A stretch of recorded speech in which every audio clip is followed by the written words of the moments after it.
Welcome back to part 28 of the Final Fantasy VII Remake, where today we're starting the third and final large stretch of side quests in the game. Well, technically fourth if you want to count the Wall Street shenanigans, but they're kind of less side quests, more you gotta do them. You just don't have to do all of them, you just gotta do 2/3 of them. But this is the last true stretch, and unlike the first two, instead of this being 6 side quests, it's 9, and all of them are significantly longer than the average side quest in either of the previous two incarnations. So, we're gonna have a fair number of videos on this. I do want to stress again, because I didn't get it, and so there's not going to be footage of it, starting right now, if you go all the way to Wall Market, and go to the weapon shop there, the same one where you got the Infinity Edge before, you can now buy the Mithril Saber from that shop. The Mithril Saber is a magic focus with high materia count that will give you Blade Beam, where Cloud will slam the ground and shoot out 3 little shockwaves that chase enemies, making it a very effective ranged attack for Cloud. Bombing reactors 1 and 5. What do the eco-terrorists do? They go for the trifecta and take out Mako Reactor 7. Another attack by amateurs who don't care about collateral damage. The sky is falling and Avalanche is to blame. But wait! Did you know Wutai is the one funding their activities? For all their claims about fighting for the slums, they're nothing more than pawns of Wutai, puppets dancing to the tune of their foreign masters. And that's the truth. Topside news delivered straight to your ears. That'll be 5 gil. 5 gil, come on! Damn, man. Knew we couldn't trust Wutai to leave us alone. It's the reactors.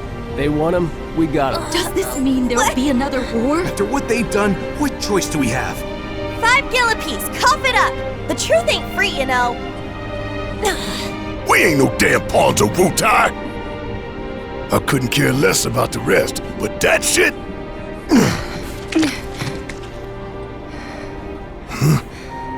No one will listen to us. There's no point in even trying.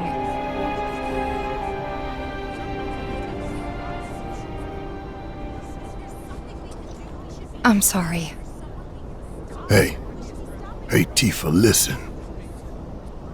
There's no room in this for regrets or what-ifs or any of that. All we can do is keep moving forward, keep following this path we chose. Wherever, so we can say we did all we could. I know. But right now, instead of looking forward, you need to look around. Everyone here is terrified. So I'm asking you, don't. The game will now give you its first of several warnings that this chapter is the last instance of you being able to chase side quests in the game. Once you leave and go into chapter 15, you cannot return. You're in the home stretch all the way to the credits roll several chapters from now. Almost every weapon you could have potentially missed, you can now buy from this shop. The only one you can't buy is the weapon we stole from Eligor, which is... So yeah, if you lost that, well, whoops. You lost it. But as I've said before, like I said, Wall Market, go pick up the Mithril Saber. I'm going to keep saying it, and I'm probably going to say it every video we do these side quests just because I don't, so I need to get it in your head to go do it, since I don't have the footage to show you. But now begins the side quest-a-thon. A lot of the side quests here, because you now have a better understanding of the environment and the area, kinda let you figure it out now. Instead of immediately saying, you must go here, you must go do this, you must go find that, they will be a bit vaguer, like here, where it's like, oh, the kids have gone missing. It doesn't pinpoint where the kids are, you gotta go find them. You gotta figure that out for yourself. And so it's just a little bit more ingenuity and brain tinkering to get through it. Your open space, because this is technically like your last hub-esque space, goes from the church all the way to Wall Market. So everything in between, from when you first crash into the church to the end of Wall Market, is free for you to just kind of roam and explore at your own leisure. That will also, not straight away, but will also include the sewers. Not straight away, we have to do a little bit of plot, but we'll get to that later, but that will also include the sewers. You're gonna see here, I buy the Mughals Mortar, because that's to do with another side quest, and I buy the art books that I can to make it so we've got more stuff. But there's a weapon here, another weapon for Barrett. You might be able to see it already, so I'm going through all this stuff. It's the steel pincers. The reason why I don't bother getting it right now is because firstly, I don't really like the skill. I find the skill not that helpful, and it's a physical weapon, so I'm not that keen on it. And secondly, we're about, well, not this part, but we very soon are going to get an absolute mountain ton of Moogle medals. We're going to get like 20 in a very short space of time. And so I just decided, you know what, I will worry about that then. But coming back over here, remember like the Whacker box, or the, yeah, Whacker box, I had to think what it was called then, but I was right the first time.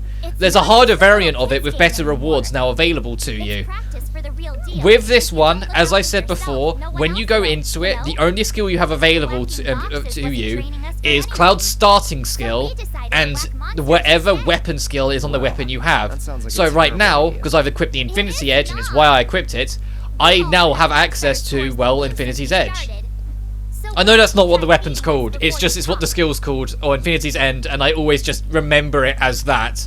I know it's like, I think it's the Hard Edge, I think it's called. But it's just what I always end up remembering it as after playing this. The same strategy from the first one applies here. Deadly Dodge is your best friend in cleaning up a lot of the hard work. Don't stress about the 1500 boxes too much right this second. You can come back for a lot of them once you've got all the time bonuses. Just clean up all the 50s as you go and make sure you get the time bonuses, and make sure you fill up enough ATB to release a full Infinity's End on the 1500s when we get to them, because one Infinity's End will break them. And if you can line it up in the middle like this, well, you'll get both. The positioning can be a teeny tiny bit finicky, but it's really not that bad. You'll get a feel for it in no time. It's, as I said, the whack box is nowhere near as difficult as you might fear it to be once you get into a rhythm. Especially so after coming back from Yuffie's DLC, where Yuffie's DLC has her own variant of this mini-game, and it is way harder to get the best result on it. To get like the best score in it, you have to actually hit it perfect, and it's pretty damn strict on the timing. I actually uploaded a video of me doing it because when I finally got it, it was that strict, and I was like, okay, I'm not sure I will be able to want to do it again. So when I eventually cover the DLC, there's a chance, if you remember my Final Fantasy 15 Let's Play, I will just reuse that footage and talk over it and explain what I did at the time. Because it might just be easier than me trying to spend like half a lifetime recording it. Which, speaking of, I am debating recording Intergrade as soon as I finish this, because I'm really back into the rhythm of VII Remake. I mentioned before that the biggest reason why I haven't right from the start said I wouldn't, is because the ending scene is blocked. But I've gone through it a couple times, I've kind of experimented with it, and we'll have to see. Like, I might have to pull a couple favors from a couple friends, but I might be able to get that scene recorded. And what I mean is, a friend of mine is willing to record it off their capture card and send me that clip of just that ending bit, so then I can just hard edit it in. And so that makes it available. Yeah, it means I have to actually, you know, fire up my laptop and do a little bit of actual proper editing to like get it on a memory card, not a memory card, a memory stick, and then put it on my PlayStation to do it through Share Factory and whatnot. But it's a possibility, like a door is open that I might be able to do it. Like, there's no certainty, because this Let's Play is not going to be done before Christmas anyway, and I've mentioned before, especially now we're getting closer to it, I think it's worth mentioning again, I will take Christmas week off. New Year's week, we'll see. We'll see how busy my personal life gets. I'd like to be back as soon as possible, because, you know, I love doing this. But at the same time, if my personal life is going to be super busy with family stuff, I'm not going to rush to come back, you know. But there will be an update video when I'm on my return sort of thing. Like, give it, at most, it'll be 2 weeks. The week after New Year, I'd be very surprised if there's a reason for me to not come back by then. So it'll probably be, at most, it'll be 2 weeks off. But I'm aiming to try and make it 1 week off, just for Christmas week kind of thing. Especially because, as I've mentioned before, my job, I work in a supermarket. I work in like those super big like stores that I don't know if they're called anything different in the US other than like maybe like a superstore, but I work in a giant market, like a giant shop basically. And if it being the holiday season, it's going to get super busy, and Christmas week I have a lot of midnight shifts, and so even ignoring my family stuff, it's unrealistic for me to then stack on recording because I'll be exhausted for all of them. doing like working till like midnight, half midnight to get up the next day and be prepared to do it again, that's a one-way ticket to being extremely tired. And then also doing recording, I would just be hurting myself. I wouldn't be doing sustainable quality. So it is what it is, and it's what I've been doing when I worked there for like the past 4 years. And so it's not new, it's just usually my Let's Plays finish before the end of December, so I just go on break because it's between Let's Plays for my work weeks and then come back in January. But this is the first instance of a Let's Play still going on into the new year. Worried about him, huh? So like something has to give, something has to change, and so that's why I'm making all these warnings to let you know I will be taking Christmas off. A lot of people will. It's if you I don't have to tell you this if you've been in the market and watching YouTube for a long time. Most of your favorite content creators, not that I'm saying them your favorite, but you get what I mean, will take Christmas off because it's a family event. Even if you don't celebrate Christmas personally, the last week of December going into the new year and whatnot is always a great family time opportunity. Even if you don't celebrate Christmas, even if you celebrate other stuff, regardless of where you're from, what your religion is, the last week of December, maybe the first week of January, is always golden family time. And so you're always going to get your favorite content creators take breaks. It's kind of rare to see them work or do anything on Christmas Day.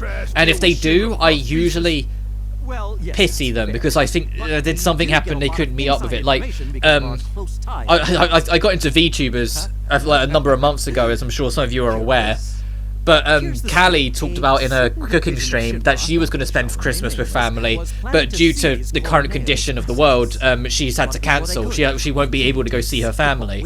She said she'll be more active around Christmas time. She'll probably still take Christmas weekend or Christmas Day off, but she's going to be more active on Christmas week, and that's an example of what I mean, where I just feel bad for her, because it's like, she's going to be on her own doing that streaming for Christmas, just so then she's got people to kind of bounce off and talk to, because she won't be able to go see her family. And it's like that.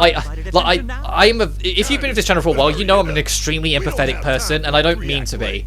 It just happens. If bad things happen to someone else, I cry for them, even if they're fucking fictional, even if they're not real. But Callie, the actual, like I said, Callie's the VTuber, but obviously there's a person behind it, same with every VTuber. She doesn't get, the person behind it, she's not going to get to see her family, so I felt really sad when I watched that cooking stream and she spoke about it. And you could tell, even though she kind of bounced off it and joked and carried on, you could hear it, that it hurt her that she couldn't spend time with family, because, although I can't speak for everyone, because I know people have very varying degrees of relationships with their crew, but being told almost bluntly, no, you can't see them, always has a pinch to it, as opposed to just you being busy and not being able to, you know? So, yeah, I feel for her, and it's like, I feel like any YouTuber or Twitch streamer or anything that I see streaming over, like, Christmas, especially Christmas Day, I am going to feel a little heartfelt for her. I'm going to be like, oh, come on, you poor fella, poor dude, poor girl, whatever. You know, like, oh, this is my favourite fucking line in the game. Oh, stupid old man. And Barrett's like, fuck the fucking PlayStation 2 startup. It's like, it's like, what did he just call me? If you haven't seen that little, I don't know if it was on YouTube, because I saw it on Twitter, like when the game first came out, where it was called Stupid Old Man, and it zooms in on like a static picture of Barrett with the PS2 startup sound effect. I was beside myself when I saw that. I was like, fuck, they get it. But yeah, this side quest is actually this ghost kid while we're here. This isn't a ghost kid. These ghosts pestering these kids, sorry. This is the missing children side quest. This is where they ended up. You have to actually go over to the graveyard. Despite the fact you have to quote-unquote work things out yourself, as I said at the start of the video, most of them, if you just wander around, you'll figure out. Like this one, you'll notice something weird's going on at the graveyard as you pass it by. If you still somehow don't have the graveyard key, I don't know what to tell you. Because firstly, you didn't do all the side quests in Chapter 8, and secondly, well, those kids are screwed, aren't they? But these phantoms, despite being unique variants of the ghosts, are significantly more resistant, as you can see. But the strategy with dealing with them is identical to the ghosts you fought in the train graveyard. They will either make themselves harder to hit physically or make themselves harder to hit magically. The only difference is, these fuckers will cast Reflex if you use magic on them, so that spell is coming straight back towards your face the moment it's used. And so be wary of that as you go. But we started working on more battle intel. Now it's this point in the game where I am fully committed to trying to get the for all magic materia upgraded battle intel so I can unlock the last summon. I know we haven't faced off with Leviathan yet, which, yeah, spoilers, is the next summon we're going against. We're going to go get Leviathan. We're not going to get Ramu, which baffled me when we got there. I was like, oh, okay, I mean, I kind of get it because water or aqua isn't available as an element in this game right now. It'll probably be in a future part. It's another one of just one of those elements that they don't want to give you everything in part 1, so we'll be back later. So they give it to you by making it only available through Leviathan. And I would have thought, with the whole not having water magic in here, or not water magic available to you naturally, that it would have been Ramu instead of Leviathan, because Ramu, or Rama, depending on which Final Fantasy game you're playing, the pronunciation changes. But the old man with the lightning rod, he would have made more sense, I thought, because, you know, we have access to electric magic. We have the Thunder Thundara and Thundaga in this. But the fact that they, you know, balanced out, worked out the weaknesses and resistances, and slotted in water magic into this game, to then only make it available through Leviathan, seems like a lot of extra work. I mean, it will save time for them later, like in part 2 with having to configure it. And maybe in part 2 we'll get Titan and it'll be your introduction to Quake magic, but we won't have Quake magic in part 2. And they'll just make it a trend. You know, like to tease what's to come sort of thing. You always get a summon of the future that has like a magic tied to it that you can't use, to give you like a little tease for the future. That might actually be not a bad idea, but once again, like I said, that's a lot of extra work for a very small piece of content. Especially because, I'll tell you right now, most players did not get Leviathan on their main playthrough. Because most players did not understand the stagger system, and the stagger battle intel is the one that holds everyone up in getting Leviathan. Because you need to do that one to get it eventually. As I said, the stagger one is the whole, you have to get the stagger percentage above 200%. And when you first play, you don't have a clue what on earth it's talking about, because everything you seem to do doesn't boost it. But no, it's tied to Tifa's triangles. It's tied to her special attacks. If you like build it up and then go all in, you will build up that percentage. But here is the start of the Chocobo Fetch quest. There's 3 Chocobos that have got lost. If you can find them, you will unlock more Chocobo posts. The Chocobo posts, it's not like most Final Fantasy games. You don't ride them. They're your quick travel. You find a Chocobo post, you talk to them, and they say, where do you want to go? And then you pick the next one. The game does this odd thing that I feel is kind of pointless because of how quick this side quest comes and goes after introducing Chocobos in this game. But if you do the side quest, Chocobo travel becomes free, but it's a small guild charge up until that point. But like I said, I find that strange because if you're not doing all the side quests, you're going to go straight for Don Caneo's Manor, so you don't need the Chocobos. And you might not even go this direction to talk to the dude who's talking about the Chocobos, you know, like you might not even be on your radar. And secondly, if you are doing all the side quests, this one will fly by you before you even really use it. You might use the Chocobo transportation like once or twice, but that's about it. Making the reward, or making, you know, the punishment that you have to go without to then earn the reward for it, seem kind of backwards, because it's like, well, you don't even notice there's a charge really, because you already unlocked the free variant. And I'll be curious to see how they handle it in future parts. I've mentioned before, like, I don't want them to go full open world. As much as I enjoy what 15 did open world, I just think for the sake of keeping the attention to detail in the scenery and what's going on extremely high quality, full open world wouldn't be in 7's best interest, or 7 Remake's best interest. I think going for what Final Fantasy 12 did, where it's just a selection of open spaces with like load screens between them. So it's just those open spaces being bigger and more detailed because of the nature of PlayStation 5 tech as opposed to PS2 tech. That would be more than enough for me, because then they can still fill it in with loads of unique little things. They can still chuck it with loads of enemies. They can still make loads of side quests and have lots of little quality of life changes without it being so big that there's just wasteland space. Like, I feel like they could really make it work. Have you start in Calm, do your tutorial section there. Calm being a village outside of Midgar, where part 2 will probably be starting for those unaware. Going through the first fields to get a feel for like general combat, which will probably, to be honest, make it feel more like Final Fantasy 4 than 7. Because that was kind of how 4 goes. 4 is you start in the village, you get your quest, you immediately go outside to the field. Like, there is no like proper exploration or like underground or city to explore first. You just kind of dive straight into the open world in 4. So it will kind of feel like that to me, which is great because 4 is my favourite Final Fantasy, as I've mentioned too many times. So doing that will probably be in their best interest. Like, have that tutorial section in Calm, send you out on the field, get you used to how chocobo riding is, because I think they'll rework the whole getting a chocobo, because it won't just be you find one and get it. There will be the whole thing with the Kashal greens and whatnot to try and lure one in and get one to ride. Maybe there'll be chocobo breeding. There's a part of me that thinks chocobo breeding will be in later parts, just because the reason why you're doing it definitely won't be in part 2. Because it's one of the most powerful things in the game and in the original game. So I think just by nature they won't. I think that would be a bad call if they gave you access to Knights of the Round in part 2. I just don't think it's happening. To be honest, I expect Knights of the Round to be incorporated into the main story one way or another. I think they'll find a way. I don't think it'll just be this weird optional thing you have to really work for like it was in the original. But I've got a feeling that they won't work the same. I think they'll be rebalanced. I think they'll be radically rebalanced. I think they'll have the spectacle of the original, but I don't think they'll be as strong, because I think they'll want I'm trying to remember what the Bahamut's called, because I think it's Bahamut Zero. I think like the final version of Bahamut that you get near the end of the game. I think that is what they'll try and push to make out as like the strongest summon and the ultimate summon of the game, instead of Knights of the Round. But I digress. Maybe they'll have chocobo breeding, but maybe it just won't go the full stretch instead. But I think chocobo breeding will be in a later part. I think that'll be in part 3 at the earliest. Oh, hello, Johnny.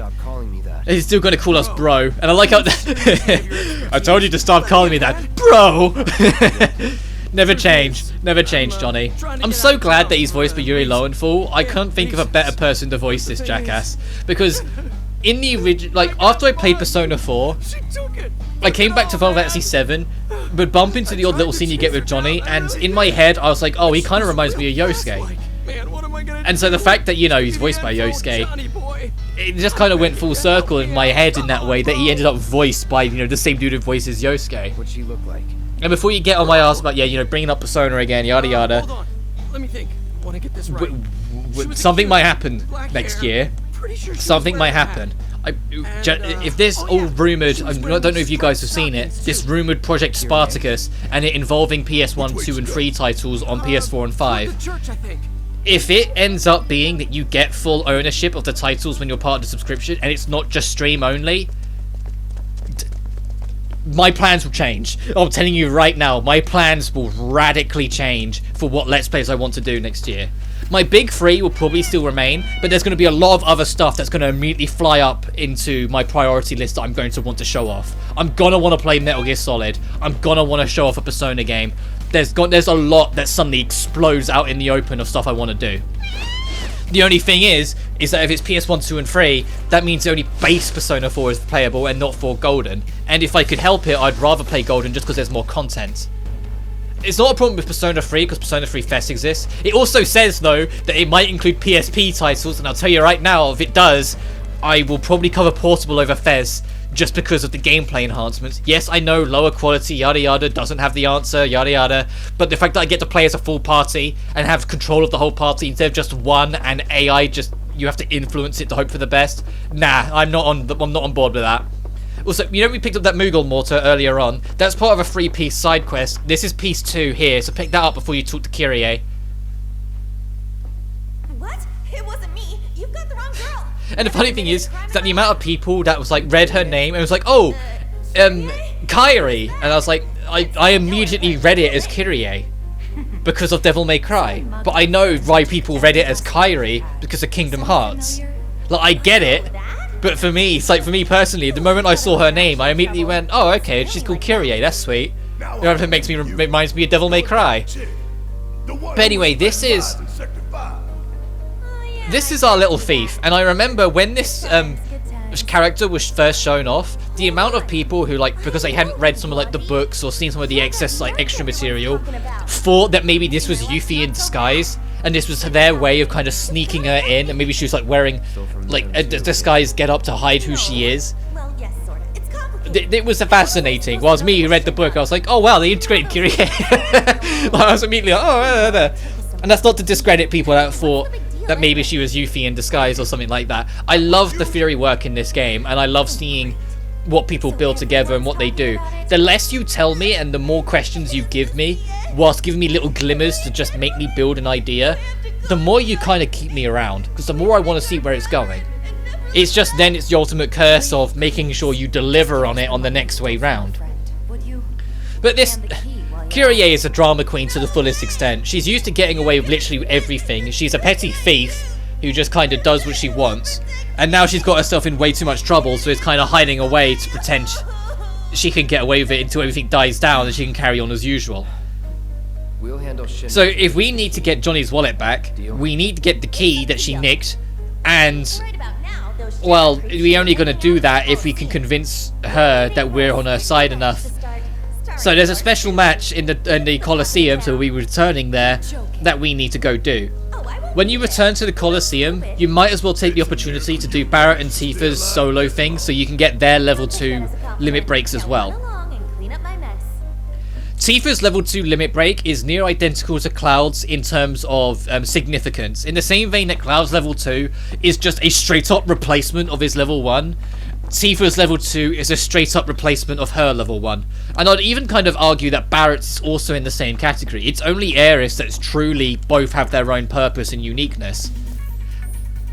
But cutting all the way down to this like side expressway, the initial path you could take is completely blocked, as we saw in chapter 13. But if you come back down here again, a Chocobo is now waiting for you, which introduces these jackasses. I don't like these enemies, and I actually end up spending a good long while fighting these guys because they are highly immune or highly resistant to most damage.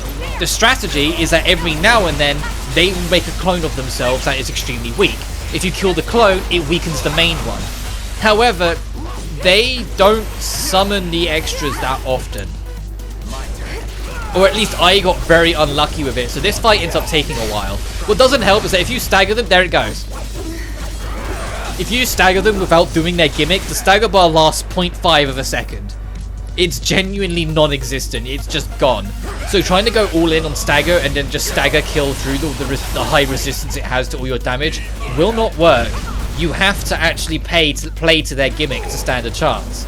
But the problem is, they're not always on board to do their gimmick, so sometimes you're just doing what you're seeing here and just wailing for minutes on end and getting beat up by wind magic in the process.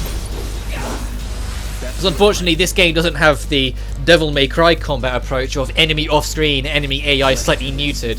Enemies will continue to engage you even if you can't see them, which makes them more problematic in groups if you're only focused on one, because you can just get completely caught off guard by another. To be fair, this is entirely my own bad in this situation, but I should have been circling the camera to look at the others anyway, to see if either of the other two make a clone, because I imagine they've made at least one by now. It's just I didn't notice, and so, yeah. But if you can kill the clones, like I said, it will do most of the work for you. It will harm their defense and take a chunk out their life. So you can kill them a hell of a lot quicker if you do that. But whilst this goes on, the other exciting news that I woke up to is that the CEO, not as in like a corporate manager, CEO as in the fighting game tournament event, wrapped up its Guilty Gear showcase, and there were some pretty damn exciting announcements with it. Unfortunately, only one of them will apply to me, but it is what it is. BlazBlue Central Fiction, which I fucking love, it's one of my all-time favourite fighting games, is getting rollback netcode on PC. Unfortunately not console, but I imagine because there's a PS3 version that causes a lot more issues and irregularities, like to sort out the PS3 version, because PS3 and 4 are crossplay, I believe, anyway. So I think there's just a lot of hassle that wouldn't work. Also, here's me showcasing the beauty of parry on Tifa. If you've got parry, hold R1 and spam dodge, and you will dance around the place like you just saw a second ago.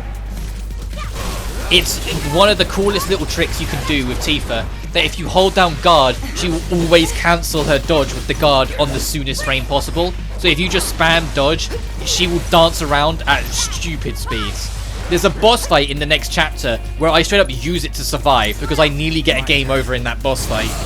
And by using it, I narrowly avoid an attack and manage to survive with the skin of my teeth. So it is a great strategy to learn and get into the rhythm of having. Having parry on Tifa is your best friend. But anyway, Central Fiction is getting rollback netcode on PC, and that's amazing news. It might actually tempt me to get more into PC gaming, because, you know, I don't really have a PC. But it might actually finally convince me to give it more of a shot and more of a chance. Because, although not my all-time favourite fighting game, one of my favourites is now getting rollback. I think its test run starts like today. And that's amazing. But equally really cool, even though I don't like it anywhere near as much, Cross-Tag is getting crossplay on PS4 and PC, because, you know, there isn't a PS3 version for them to worry about. Also, there's me getting a another refocus into, I think that wraps up the battle intel I need to do, because I think I used it once other time already, so that's that all wrapped up, thankfully. Which is another reason why you should do the side quest, because it gives you more opportunities to actually fill up some of these battle intels. But yeah, like when that launches, it says next year, but when that update goes through, I'll absolutely go back to Cross-Tag for a while and play some of its online again, because that was kind of what turned me off it. Like, the gameplay isn't the best to begin with. Like, I don't enjoy it as much as BlazBlue anyway. Like, as in, like, main series BlazBlue anyway, because I don't like how overly simplified it is, and the tag mechanic I feel doesn't do enough to justify its neutered down, more party game-esque approach to things. Like, I've seen people get really cool things out of it and do a lot with it and make it really dynamic and have all these options and whatnot. It's just too much of a surface level oversimplification kind of thing. And so that kind of turned me off of the game hard, even when some of my favourite characters were added into it to convince me to give it another shot. But when rollback launches, I'll absolutely go back to that game and like give it another run around for like another weekend probably, before I put it down again to play other fighting games that I just enjoy more. But I'm hoping that that will lead to a trend. Like, I've already seen a lot of people say, oh, Dragon Ball FighterZ or Fighter Z or Fighters, depending on what you want to call it, should get rollback next. And to be honest, I doubt it. I really doubt it will, because of its ownership of Bandai. I think Bandai just aren't interested. I just don't think they'll allow it. Maybe if there's a Fighters 2, it will have rollback, but I just really don't think they'll retroactively put rollback in at this stage. If they do, it'll be a very pleasant surprise. I don't think it's likely. I think that ship sailed, unfortunately. I think it's going to become another Parsec game, and Parsec only, similar to Ultimate Marvel 3. But that being said, my biggest hope, because, you know, Persona 4 Arena Ultimax, my actual all-time favourite fighting game, is still stranded on the PlayStation 3 and Xbox 360. Also, yeah, this enemy dies, and I just did the level. Yeah. Oh well. Well, there you get to see Ascension again. But Persona 4 Arena Ultimax has been stuck on the PS3 and 360 for a very long time.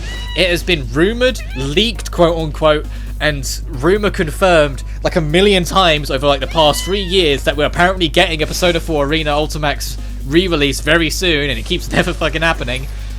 But if it ever does on modern hardware and PC, that gives me hope for it having rollback.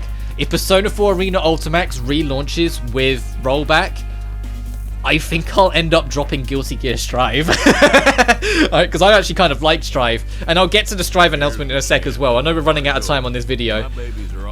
But genuinely, there is no better thing in my mind, personally. Like, I know people have, like, everyone has different favourite fighting games. And for some people, you're probably sitting there going, why the fuck does this dude care so much about P4AU? But if P4AU comes back with rollback netcode, I'll fucking show you why I love that game so much.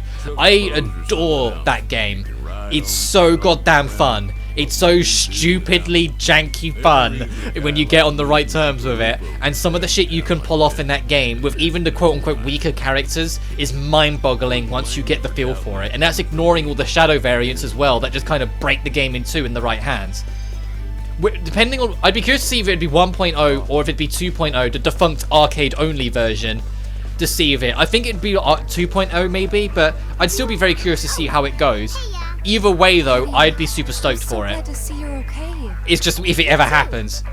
But before this video wraps up, there's this kid here who wants you to find music around Wool Market, and if you just talk to people around, you'll eventually find it. So it's a very easy side quest we'll be wrapping up in the next video. The last thing they announced is that fucking Baiken is next as the next DLC character, which to me confirms that Leak 2 is true. Because if you don't know what I'm talking about, when the game first launched, there was a leaked list, and that eventually became DLC Leak 1. But that list changed when Gold Lewis dropped. 2 of those characters had no extra code added to them, whilst 2 new characters of code added in. So Asuka and Jam vanished, and Baiken and Slayer replaced. Now, Baiken has been announced. That gets... I'm super fucking excited for Baiken to try her out again. I'm super excited for her because she was like one of my favorite characters in Accent Core Plus R. I really enjoyed playing her, even though she wasn't my main. My main was Dizzy in Plus R. I really enjoyed messing around with Baiken. Baiken was a nice secondary, so I'm excited to try her again. But to be honest, my biggest excitement is the fact that if it is absolutely true that we're getting DLC List 2 because of Baiken, it means fucking Slayer is next in maybe March or April. That's my biggest excitement. That is my big thing. It's like, I want to fucking play Slayer again. Like, that is super big deal for me. I'm like, oh my god.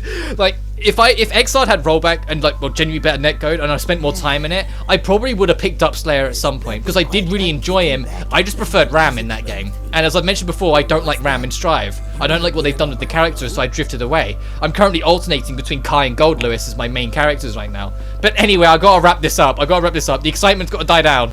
Next time on the Final Fantasy VII Remake, we continue our side quest-a-thon as we're gonna get some music stuff, explore Wool Market, maybe do some battle stuff, maybe get enough battle intel to go face off Leviathan as well, and in general, just get busy. But until then, you guys take care now. Peace.